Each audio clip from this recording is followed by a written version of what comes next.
Friends, எல்லாரும் நல்லா இருக்கீங்களா? இந்த சமையல் சேனல் வழியா உங்க எல்லாரையும் சந்திக்கிறதுல மிக்க மகிழ்ச்சிங்க. சிம்பிளான சமையல் எக்ஸலண்டான டேஸ்ட்ல வரணும்னா நம்ம சேனலை தொடர்ந்து பாருங்க.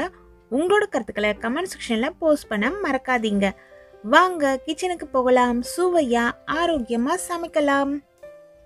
இப்போ நம்ம செய்ய போகிறது ரொம்பவே ஈஸியான ஒரு புளி சாதம் தாங்க. இந்த புளி சாதம் வேலைக்கு போகிறவங்களுக்கும் பேச்சுலர்ஸ்க்கும் யூஸ்ஃபுல்லாக இருக்கும். இதுக்கு புளி பேஸ்ட்டை தயார் பண்ணி எப்படி நம்ம ஸ்டோர் பண்ணி வைக்கலாம் அப்படிங்கிறத டீட்டெயிலாக இந்த வீடியோவில் சொல்லியிருக்கேன். வாங்க வீடியோக்குள்ளே போகலாம். முதல்ல நம்ம புளிக்குழம்பு ரெடி பண்ணோங்க. அதுக்கு அடிகனமான ஒரு பாத்திரம் எடுத்துக்கலாம். நான் இன்னைக்கு ப்ரெஷர் பேன் தான் எடுத்திருக்கேன். புளி சாதம் அப்படின்னாலே நமக்கு ஞாபகத்துக்கு வர எண்ணெய் நல்லெண்ணெய் தாங்க. நான் இன்னைக்கு நல்லெண்ணெய் தான் சேர்த்துருக்கேன். 100 ml அளவுள்ள நல்லெண்ணெய் சேர்த்துருக்கேன். அதில் நல்லா 1.5 கைப்பிடி அளவுள்ள கடலைப்பருப்பு சேர்த்துக்கிறேன். பருப்பெல்லாம் பார்த்தீங்கன்னா நம்மளோட தேவைக்கு ஏற்ற மாதிரி கூடுதலாகவோ இல்லை குறைவாகவோ சேர்த்துக்கலாம். இதில் கடலைப்பருப்பு சேர்த்துட்டு தீயை கொஞ்சம் குறைச்சி வச்சு ஒரு முறை நல்லா கலந்து விட்டுடுங்க. அதுக்கப்புறம் 1 கைப்பிடியிலேருந்து 1.5 கைப்பிடி அளவு வரைக்கும் உளுந்தம்பருப்பு சேர்த்துக்கலாம். 2 பருப்பும் நீங்கள் சமமான அளவு சேர்க்குற மாதிரி இருந்தாலும் சேர்த்துக்கலாம். இல்லைனா உங்களுக்கு எந்த பருப்பு பிடிக்குமோ அந்த பருப்பை கூடுதலாக சேர்த்துக்கோங்க. சேர்த்துட்டு இதை கைவிடாமல் நல்ல கோல்டன் கலரில் வர வரைக்கும் நம்ம வறுத்து எடுத்துக்கணும். இது போல் பருப்பை தனியாக வறுத்து எடுத்து செய்யும் பொழுது பருப்பு நல்லா முறுமுறுப்பாக இருக்கும். நம்மளோட சாதம் சாப்பிடும் பொழுது சுவையாக இருக்கும். சாப்பிடும் பொழுது நடுவில் இந்த பருப்பு கடிப்படும் பொழுது அது கூடுதல் சுவையாக இருக்கும். தொட்டுக்கிறதுக்கு நமக்கு எதுவுமே தேவைப்படாது. இந்த 2 பருப்பும் 3/4 அளவுக்கு வறுப்பட்ட பிறகு இதில் நம்மளோட விருப்பப்படி தேவையான அளவுக்கு முந்திரி பருப்பு சேர்த்துக்கலாம். முந்திரி பருப்பு ஆப்ஷனல் தான், நம்ம விருப்பப்பட்டால் சேர்த்துக்கலாம். அதே போல் எவ்வளவு வேணும் அப்படிங்கிறதும் நம்மளோட விருப்பம் தாங்க. முந்திரி பருப்பை சேர்த்து குறைவான தீயில வச்சு கைவிடாமல் கலந்து விடுங்க. முந்திரி பருப்பு நல்ல கலர் மாறி வர வரைக்கும் வறுக்கணும். இப்போ பாருங்க, முந்திரி பருப்பு கொஞ்சம் கொஞ்சமாக கலர் மாறிக்கிட்டே வருது. இது போல் ஒரு கலர் வந்த பிறகு இதில் கருவேப்பிலை இலைகள் சேர்க்கணும். கருவேப்பிலையை பொறுத்த வரைக்கும் நல்லா நம்ம கைப்பிடி அளவில் 1 கைப்பிடியிலேருந்து 1.5 கைப்பிடி அளவு வரைக்கும் சேர்த்துக்கோங்க. கருவேப்பிலை இலைகளில் ஈரம் நிறைய இல்லாமல் பார்த்துக்கோங்க. வாஷ் பண்ணிவிட்டு கொஞ்சம் ஆற விட்டுட்டு அதுக்கப்புறம் அந்த இலைகளை இதில் சேர்த்துட்டு நல்லா மொறுமொறுப்பாக வறுத்து எடுத்துக்கோங்க. எல்லாத்துலேயும் இருக்க ஈரப்பதம் போன பிறகு பார்த்தீங்கன்னா அந்த நுரையெல்லாம் அடங்கி இருக்கும். இது போல் ஒரு கலரில் நமக்கு கருவேப்பிலையும் முறுமுறுப்பாக மாறி இருக்கும். பருப்பும் நல்லா வறுபட்டு வந்திருக்கும். இந்த பதம் வர வரைக்கும் வறுத்துட்டு எண்ணெயில இருந்து இந்த பருப்பெல்லாம் எடுத்து தனியாக ஒரு பிளேட்டில் வச்சுக்கோங்க. இது ஆறின பிறகு நம்ம ஸ்டோர் பண்ணி கூட வச்சுக்கலாம். இப்போ அந்த எண்ணெய் அப்படியே இருக்குது. இதில் நம்ம தாளிப்பு செஞ்சு குழம்பு செய்ய போகிறோம்.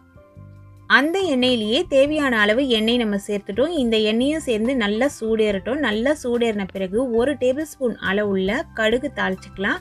கடுகுலேயே 2 சீரகம் சேர்த்து நான் வச்சுருந்தேன். அதோடையே சேர்த்து தாளிச்சிக்கலாம். கடுகு நல்லா பொரியட்டும். கடுகு பொரியும் பொழுது வெளியில் வெடித்து செதறும். அதனால் ஒரு தட்டு போட்டு மூடி லைட்டாக கேப் விட்டு வைங்க. அப்போ நிறைய வெளியே வெடித்து செதறாமல் இருக்கும். இது போல் கடுகு நல்லா பொரிஞ்ச பிறகு இதில் நம்மளோட காரத்துக்கு தகுந்த அளவுக்கு மிளகாய் சேர்த்துக்கலாம். நான் இன்றைக்கி நீல மிளகாய் சேர்க்குறேன். நீங்கள் குண்டு மிளகாய் சேர்க்குற மாதிரி இருந்தாலுமே சேர்த்துக்கலாம். நம்ம எந்த அளவு புளி பேஸ்ட் ரெடி பண்ண போகிறோம் அப்படின்றதுக்கு ஏற்ற மாதிரி மிளகாயை இதில் சேர்த்துக்கோங்க. மிளகாயை சேர்த்துட்டு நல்லா கலந்து விடுங்க. தீ அதிகமாக இருக்கக்கூடாது. அதிகமாக இருந்துச்சுன்னா மிளகாய் உடனே கருத்து போயிடும். இந்த கலர் வந்த பிறகு இதில் நான் இன்றைக்கி 150 கிராம் அளவுள்ள புளியை தண்ணியில் ஊற வச்சு நல்லா கெட்டியாக கரைச்சி அந்த புளி தண்ணியை எடுத்து இதில் சேர்க்குறேன். சில புளி பார்த்திங்கன்னா நல்லா புளிப்பாக இருக்கும். சில புளி பார்த்திங்கன்னா கொஞ்சம் புளிப்புத்தன்மை குறைவாக இருக்கும். அதுக்கேற்ற மாதிரி நீங்கள் மிளகாயை சேர்த்துக்கோங்க. நான் கிட்டத்தட்ட ஒரு 12 மிளகாய் சேர்த்துருப்பேன். இதுலேயே 1/2 டேபிள் ஸ்பூன் அளவுள்ள மஞ்சள் தூள் சேர்த்துக்கலாம். இப்போது இந்த புளிக்குழம்புக்கு தேவையான அளவு உப்பு 1 டேபிள் ஸ்பூன் அளவு சேர்த்துட்டேன்.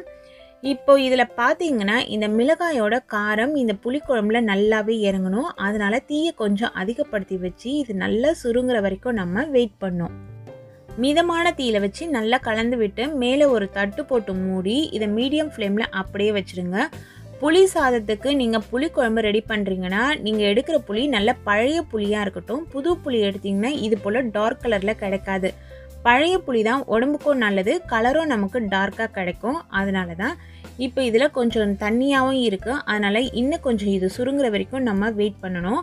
இதை விட நீங்கள் திக்காகவே கரைக்க முடிஞ்சாலும் கரைச்சிக்கோங்க. சில புளி பார்த்திங்கன்னா ரொம்ப திக்காகவே நமக்கு கிடைக்காது, அப்படியே தண்ணியாக இருக்கும். சில சதைப்பற்றுள்ள புளி பார்த்திங்கன்னா நல்லா திக்காக பேஸ்ட்டு கிடைக்கும். அதை பொறுத்து தான் நமக்கு சீக்கிரமாக கொதித்து திக்காக மாறுற டைம் வந்து டிஃப்ரெண்ட்டாக இருக்கும். இப்போ இதில் பாருங்கள், மேலே எல்லாம் எண்ணெய் நல்லா பிரிஞ்சு வந்திருக்கு. கலந்த சாதம் அப்படின்னாலே எண்ணெய் கொஞ்சம் கூடுதலாக தான் நமக்கு தேவைப்படும். அதே போல் புளி சாதத்துக்கு எண்ணெய் கொஞ்சம் தாராளமாக தான் தேவைப்படும். அதே போல் நம்ம விட்டு நல்லா கொதிக்க விட்டுருக்கோம். மேலே எண்ணெய் எல்லாம் நல்லா பிரிஞ்சு வருது பாருங்கள். இப்போ நம்மளோட புளி பேஸ்ட்டு நல்லா திக்காக ரெடியாகி வந்துருச்சு. இதில் நம்ம உப்பு மஞ்சத்தூள்லாம் சேர்த்தோம் இல்லைங்களா, அந்த சமயத்துலேயே ஒரு 1/4 டீஸ்பூன் அளவுள்ள பெருங்காயத்தூள் நான் சேர்த்தேன். அது வீடியோவில் கவர் ஆகலை, அதனால் நீங்கள் கண்டிப்பாக பெருங்காயத்தூள் இதில் சேர்த்துக்கோங்க. இது போல் திக்கான பதம் வந்த பிறகு அப்படியே தட்டு போட்டு மூடாமல் ஓப்பனில் விட்டு நல்லா ஆற விட்டுடுங்க. அப்போ தான் இந்த புளி பேஸ்ட்டை நம்ம ஸ்டோர் பண்ணி வைக்க முடியும். இப்போ இதில் பார்த்திங்கன்னா நமக்கு தேவையான அளவு பச்சரிசி சாதமாக வடித்து வச்சுருக்கேன். பொன்னி பச்சரிசி சாதம் தான். சாதம் நம்ம உதுராக வடித்து எடுத்துக்கணும். சாதம் வடிக்கும் பொழுது கொஞ்சம் உப்பு சேர்த்து வடிச்சுக்கோங்க. புளி சாதம் அப்படின்னாலே பச்சரிசியில் செய்யும்பொழுது சுவை நல்லாயிருக்கும். அதுக்கு ஏற்ற மாதிரி நீங்கள் உங்கள் வீட்டில் எந்த பச்சரிசி யூஸ் பண்ணுவீங்களோ அந்த பச்சரிசியில் சாதம் வடித்து வச்சுக்கோங்க. அதே போல் சாதம் வடிக்கும் பொழுது அதில் ஒரு 1/2 ஸ்பூன் அளவுக்கு நல்லெண்ணெய் விட்டிங்கனாலுமே சாதம் நல்லா உதிராக வரும். நம்ம தேவையான அளவு சாதம் எடுத்துக்கிட்டு நம்ம ரெடி பண்ணி வச்சுருக்கோம் இல்லைங்களா புளி பேஸ்ட்டு, அந்த புளி பேஸ்ட்லேருந்து தேவையான அளவு இதில் சேர்த்துக்கணும். நான் இதில் குண்டு மிளகாயும் சேர்த்துருக்கேன். அந்த புளி பேஸ்ட்டு செஞ்ச இல்லைங்களா, அன்றைக்கி என்னால் ஷூட்டு கண்டினியூ பண்ண முடியல, அதனால் இந்த புளி பேஸ்ட்டு தீந்தே போச்சு. அதுக்கப்புறம் குண்டு மிளகாய் சேர்த்து புளி பேஸ்ட்டு செஞ்சுருந்தேன். அந்த புளி பேஸ்ட்டை இதில் சேர்த்துட்டு தேவையான அளவு கருவேப்பிலையை இதில் சேர்த்துட்டோம். நம்ம பொரிச்சோம் இல்லைங்களா ஒன்றா சேர்த்து, அதில் மேலேருந்து கருவேப்பிலையை எடுத்து சேர்த்தாச்சு. பருப்பையும் இதில் எடுத்து சேர்த்தாச்சு. இந்த பருப்பு கருவேப்பிலெல்லாம் நம்ம கூடுதலாக சேர்த்து செய்யும் பொழுது உடம்புக்கும் நல்லது, சாப்பிட்றதுக்கும் நல்ல சுவையாக இருக்கும். இப்போ நீங்கள் இதில் கலந்து விட்டுட்டு சாதம் வேணும்னாலும் நம்ம சேர்த்துக்கலாம், அப்படி இல்லை பேஸ்ட் வேணும்னாலும் இதில் நம்ம சேர்த்துக்கலாம். இப்போது உப்பு நீங்கள் டேஸ்ட்டு பார்த்து உப்பு தேவைக்கு கூட சேர்த்துக்கோங்க.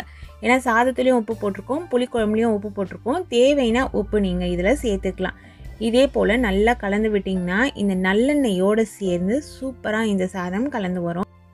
இப்போது இந்த சாதத்துக்கு தேவையான அளவு உப்பு கொஞ்சமாக சேர்த்துக்கிறேன். இது போல் சேர்க்கும்போது தூள் உப்பு சேர்த்துக்கோங்க. இதுக்கு பிறகு மேலே ஒரு பொடி தூணும். இது என்ன பொடின்னு பார்த்தீங்கன்னா சிம்பிள் சாம்பார் பொடின்னு நம்ம சேனலில் ஆல்ரெடி அப்லோட் பண்ணியிருக்கேன். அந்த சாம்பார் பொடியை சாம்பாருக்கு மட்டும் இல்லாமல் வேறு எதுக்கெலாம் யூஸ் பண்ணலாம் அப்படிங்கிறதையும் சொல்லியிருக்கேன். அந்த பொடி தாங்க இது. நீங்கள் கடையில் சாம்பார் பொடி வச்சுருந்தீங்கனாலுமே அந்த கடையில் வாங்கின பொடியை இதில் சேர்த்துக்கலாம். அப்படி இல்லைன்னா புளியோதரைக்கு நீங்கள் தனியாக பொடி வாங்கி வச்சுருந்தீங்கன்னா அதை சேர்த்துக்கோங்க. அப்படிலாம் ரொம்ப ஈஸியான மெத்தடில் நம்ம சேனலில் அப்லோட் பண்ணியிருக்கேன். அந்த பொடியை இதில் சேர்த்து கலந்து விட்டு நல்ல ஒரு 2 மணி நேரம் நல்லா ஊறின பிறகு, குறைஞ்சபட்சம் 1 மணி நேரம் ஊறணும், அதுக்கு மேலே ஊறினாலும் நல்லாயிருக்கும். இந்த சாதத்தை சாப்பிட்டு பாருங்கள், அந்தளவு சுவையாக இருக்குங்க. நீங்கள் நினைக்கலாம் ஒரே கடாயில் அடுத்தடுத்து தாளித்து நம்ம செய்யலாமேன்ட்டு. இது போல் நீங்கள் பருப்பை தனியாக வறுத்து ஸ்டோர் பண்ணி வச்சுக்கிட்டிங்கன்னா கூட 1 வாரத்துக்கு யூஸ் பண்ணிக்கலாம். அதே போல் புளி பேஸ்ட்டு பார்த்தீங்கன்னா 1 மாதம் 2 மாதம் வரைக்கும் கூட இந்த புளி பேஸ்ட்டை யூஸ் பண்ணிக்கலாம். நீங்கள் அதுலேயே பருப்பு தாளித்து அதுக்கப்புறம் அந்த பொடியெல்லாம் சேர்த்து ஊற விட்டு செஞ்சிங்கன்னா அதனோட சுவைக்கும் இதனோட சுவைக்கும் கண்டிப்பாக உங்களுக்கு டிஃப்ரென்ஸ் தெரியுங்க. இது மாதிரி நம்ம செஞ்சு சாப்பிடும்பொழுது பருப்பெல்லாம் நல்லா முறுமுறுப்பாக சுவையாக இருக்கும். அதுபோல் ஒன்றாவே நீங்கள் தாளித்து செய்யும் பொழுது அந்த பருப்பெல்லாம் ரொம்ப சாஃப்டாக மாறிடும். புளியோதரை அப்படின்னாலே சாம்பார் வந்து ஒரு சூப்பரான காம்பினேஷன். நீங்கள் சுண்டல் கூட சேர்த்து சாப்பிட்லாம். சுண்டல் சாம்பார் ரெண்டுமே இன்றைக்கி நான் வச்சுருக்கேன். ஒரு அட்டகாசமான புளியோதரைங்க இது. புளியோதரைக்கு நம்ம மிளகாய் தாளிச்சோம் இல்லைங்களா, அப்போ நீங்கள் மோர் மிளகாய் கூட சேர்த்து தாளிச்சிக்கலாம். அதுவும் கூடுதல் சுவையாக இருக்கும். இந்த மிளகாயே புளியில் ஊறி சாப்பிட்றதுக்கு ரொம்ப சுவையாக இருக்குங்க. காரமாகவே தெரியாது. புளியில் நல்லா ஊறிடுச்சுன்னா இந்த மிளகாய் சாப்பிட்ற அளவு செம்ம டேஸ்ட்டாக மாறிடும். நீங்களும் இந்த ரெசிபியை இதே அளவுகளில் பக்குவம் மாறாமல் செய்யுங்க. டேஸ்ட் வேறு லெவலில் இருக்குங்க. இது போல் நல்ல நல்ல ரெசிபிஸ் தெரிஞ்சுக்கணுன்னா நம்ம சேனலை தொடர்ந்து பாருங்கள். சுவையாக சமைச்சு சாப்பிட்டுட்டு மகிழ்ச்சியாக வாழுங்க. சுவையாகவும் இருக்கணும், ஆரோக்கியமாகவும் இருக்கணும்னா நம்ம சேனலை பார்த்து சமைங்க. Thank you friends.